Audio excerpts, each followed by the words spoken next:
Chez les Riviers, le vin, c'est une histoire de famille.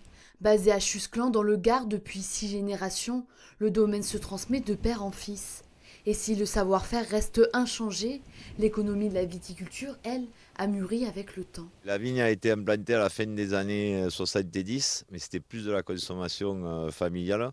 Et puis petit à petit, cette consommation, on a essayé de développer la commercialisation. Outre le vin qu'on consommait à titre personnel, on a essayé de le développer. Le gros essor est arrivé au début des années 1900. Et après, on est passé sur la commune de Chusclan et sur l'appellation Chusclan avec une dominante, même pratiquement une monoculture vigne, alors qu'il y avait hier beaucoup de diversification sur le village. La viticulture reste le vecteur économique du territoire, mais pas seulement pour sa commercialisation.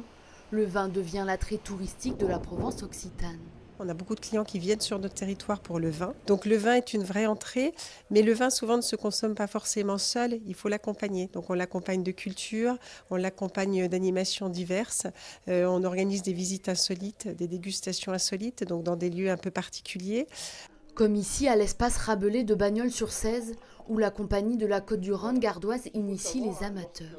On va prendre le verre, on va l'incliner et on va le relever comme ça. Et vous voyez ce qu'on appelle des larmes sur le verre. Plus les larmes vont couler lentement, plus on va avoir un vin qui est alcoolisé. Plus qu'une simple spécialité, le vin est considéré comme patrimoine. Louis XIV, par exemple, avec le lapin de Darbouzet, buvait du Côte-du-Rhône de Chusclan. Donc, vous voyez, c'est quelque chose qui est emblématique. Et comme dirait l'écrivain humaniste François Rabelais, jamais homme noble ne hait le bon vin.